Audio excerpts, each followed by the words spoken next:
Magandang umaga po uli. Nandito na naman po si Malutikia ng Maltic at ang pag-uusapan natin, local government budgeting naman. So nanggaling tayo sa utilization, pumunta tayo sa confidential and intelligence fund, ngayon naman po local government. Bakit po? May pagkakamali yatang nangyayari sa usapin ng local at national. Alam po nyo, wala po masyadong koneksyon ang national sa local budgeting except sa internal revenue allotment. So, ang tanong po natin dyan, dapat nga po bang pakialman ng Kongreso ang local budget ng mga lalawigan, ng syudad, ng munisipyo o ng barangay? Abay, marami-rami po yan, ha? Meron po tayong 82 provinces, 150 cities, 1,428 municipalities, at nako, malapit na nga pala ang barangay election, no? Mga 45,000 yan. Sa pagkalaki noon, nabubukod tangi lamang po ang mga syudad na mayayaman.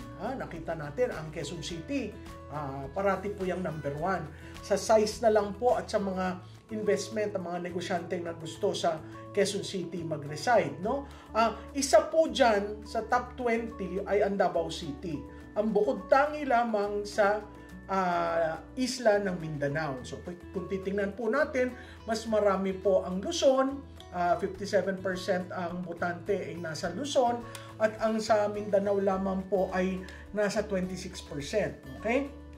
Bakit po mahalaga sa usapan ng local government ang role ng national government?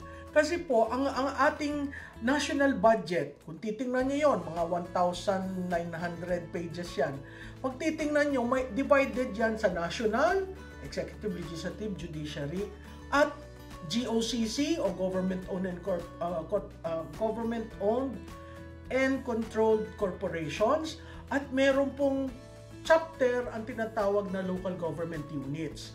Makikita po nyo dyan sa chapter na yan na meron tinatawag na internal revenue allotment. Ang internal revenue allotment po ay 40% lamang po ng national government allocation ay 40% patungo sa local government. At yung pong 40% na yan nahahati sa lalawigan, sa syudad, sa munisipyo at sa barangay. Okay? Medyo may problema po ang mga allocation na yan kasi kuminsan yung ibang barangay hindi nakakatanggap o napakaliit lamang po ng IRA. Sa batas, dapat ang internal revenue allotment ay bumababa Enero pa lang sa umpisa ng taon. Ay sa katotohanan ho, natatanggap ng local government units ng June. Ganun pong kababa. So kung ikaw ay local government at ang inaasahan mo lang ay internal revenue, ay talagang maghihirap ang iyong constituent. Bakit po? Ano pa po ang sources ng local government revenue? Okay? Meron po tinatawag dyan na property. Yung property po, yan po ay real property taxes o amilyar. Okay? Yung mga bahay na nandun sa mga different local government units, nagbabayad po yan ng buwis annually. Okay? Sa lupa, mas mura, pero pag linagyan mo ng bahay o may commercial, mas tumataas. So, ang tawag po dyan ay real property taxes. Tapos po, ang isa pa pong pinanggagalingan yan ay sales or business taxes. Kung kayo ay maglalagay ng inyong kumpanya sa Manila, sa Quezon City, sa Makati, sa Taguig, iba-iba po ang range niyan. Kasi iba-iba yung benepisyo na nakukuha. O apart from the business taxes, meron po tayong charges and fees. Yung permits and licenses, yan po, malaki rin po yung pag kayo magtatayo ng negosyo, kailangan ng business permit. Kung kayo magtatayo ng bahay, kailangan ng land use approval at meron kang sinasubmit sa city engineering kung anong plano mo at nagbabayad ka rin dyan. So, yun po ang pinagkakukunan ng local government.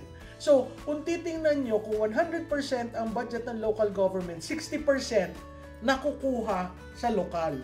Okay? Yung mayayaman, nasa top 20 cities, ay hindi na halos hinihintay ang internal revenue allotment. So, kailan sila nagpapasa ng batas? Under the Local Government Code, on the 60th day, the latest ng October, kailangan maipasa ang kanilang local budget, no? So, itong pagdating na October, marami ng local government na nagpapahiwatig, na nagpupuno ng plano nila para maipasa kasi kailangan po ordinansya 'yan. Katulad rin sa Kongreso, kailangan batas. So, dadaan sa City Council, sa Provincial Board, at kailangan ma-approve yan. Meron pong mga local government na medyo nagkakainitan. Kunyari sa Dagupan, ang mayor hindi binigyan ng budget dahil kalaban si City Council. May mga ganun po. May iba ring mga lugar na baliktad naman ang sitwasyon. Pero kailangan pong nagkakasundo. Kaya nga nung COVID, maganda kasi nagkakasundo ang mayor, ang governor, at ang bukal or city council. Imagine niyo po kung magkakaaway sila at yung pag-aaway nila ay tinuloy-tuloy nga, abay hindi kayo nakakuha ng eleksyon o kaya hindi kayo nakakuha ng mga tulong mula sa local government. Okay? So napakahalaga pong titingnan natin ang local budget na separate sa national. Hindi po pareho yung sinasabi nila na tingnan natin ang budget ng Davao City. Kasi po wala pong role except dun sa internal revenue allotment ang national sa Davao City. Ganun rin po sa Quezon City. Sa Makati, wala pong mga role yan. Kaya makikita po natin sa COVID kung gaano kalakas ang executive at ang legislative, maayos po ang local government. Kung hindi po nagkakasundo, nagkakaroon tayo ng problema sa local government. Bibigyan ko lang po ng emphasis, no? Ang Davao City po, very unique. Hindi po yan katulad ng Quezon City, Manila, Taguig, or Makati. Kasi po, sa Davao, may problema ng peace and order.